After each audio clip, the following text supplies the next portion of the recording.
Assalamualaikum warahmatullahi wabarakatuh. Kami dari kelompok 10 akan mempresentasikan materi tentang manajemen produksi. Sebelum memulai presentasi, perkenalkan nama saya Romatur Rasida. Adapun rekan saya ada Siti Lutfiana Putri Dewi, selanjutnya Mila Resti, dan Tri Agustianingrum. Untuk materi pertama akan disampaikan oleh rekan saya yaitu Siti Lutfiana Putri Dewi. Oke, yang pertama ada pengertian manajemen produksi. Manajemen produksi adalah proses penataan dari proses pengembangan bahan mentah menjadi suatu produk atau jasa yang memiliki nilai jual. Selanjutnya ada perkembangan manajemen produksi. Manajemen produksi berkembang mengikuti perkembangan konsumsi masyarakat terhadap produk yang dihasilkan. Perkembangan manajemen produksi terjadi berkat dorongan beberapa faktor yang menunjang, yaitu: satu, adanya pembagian kerja dan spesialisasi; kedua, revolusi industri; ketiga, perkembangan alat dan teknologi; yang keempat adalah perkembangan ilmu dan metode kerja. Yang selanjutnya adalah proses produksi.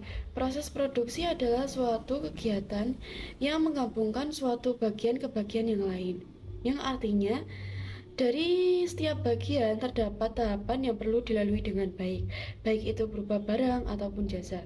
Kemudian ada jenis-jenis yang perlu diketahui dalam suatu proses produksi, yaitu jenis produksi terus-menerus, jenis produksi jangka pendek, jenis produksi jangka panjang, dan jenis produksi selingan.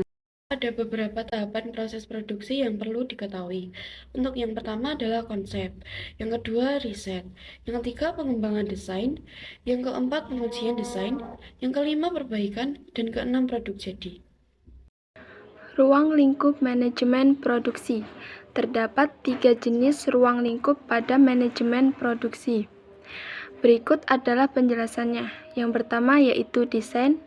Ruang lingkup ini bisa diartikan sebagai keputusan manajemen produksi jangka panjang, karena pada keputusan di ruang lingkup ini mencakup beragam hal seperti penentuan desain, lokasi, desain pengadaan, metode, dan lain sebagainya.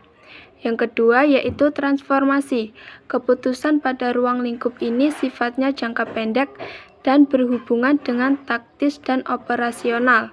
Pada ruang lingkup transformasi, keputusannya mencakup hal-hal seperti giliran kerja, anggaran, jadwal produksi, penyerahan, masukan, sampai keluaran konsumen.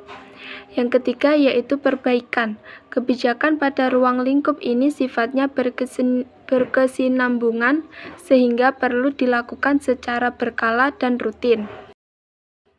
Selanjutnya yaitu fungsi manajemen produksi. Manajemen produksi memiliki beberapa fungsi yaitu sebagai berikut. Pertama, perencanaan.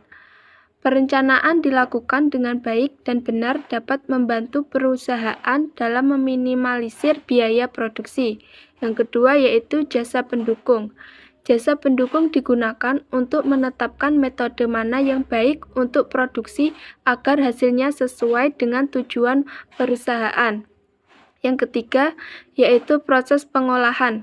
Fungsi ini sangat penting karena digunakan untuk mengelola produk serta dalam prosesnya biasanya memanfaatkan sumber daya secara efektif dan efisien. Yang keempat yaitu pengawasan. Kita memerlukan pengawasan yang baik agar tujuan perusahaan terlaksana atau terencana dengan baik, karena hal ini berfungsi sebagai penjamin suatu proses produksi agar dapat mengikuti ketentuan yang berlaku. Fungsi sistem produksi dan operasi. Fungsi produksi dan operasi memerlukan serangkaian kegiatan yang merupakan suatu sistem. Sistem produksi mempunyai unsur-unsur yaitu masukan dan pentransformasian dan keluaran. Sedangkan produksi dan operasi merupakan suatu sistem untuk menyediakan barang-barang dan jasa-jasa yang dibutuhkan dan akan dikombinasi oleh anggota masyarakat.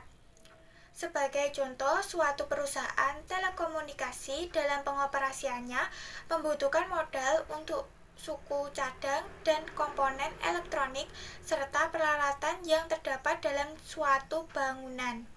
Di samping peralatan transmisi suara melalui sistem kabel, menara mikrofon, stasiun, komputer, dan operator telepon.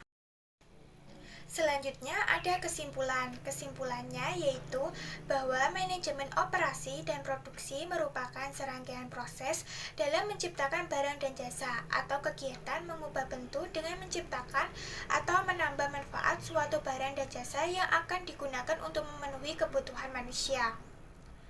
Suatu sistem produktif adalah proses pengubahan masukan-masukan sumber daya menjadi barang-barang dan jasa.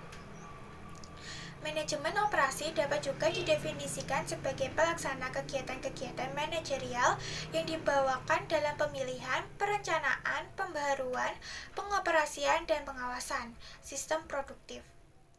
Pentingnya mempelajari manajemen produksi adalah topik-topik yang dipelajari dalam manajemen produksi berkaitan dengan desain, operasi, dan pengawasan sisi penawaran organisasi-organisasi. Sebelum menutup presentasi ini, saya ucapkan terima kasih banyak kepada teman-teman semuanya yang sudah menonton video presentasi saya dan rekan saya. Sekian presentasi dari kelompok kami. Saya mohon maaf sebesar-besarnya bila ada tutur kata atau tindakan yang kurang berkenan bagi teman-teman sekalian. Wassalamualaikum warahmatullahi wabarakatuh.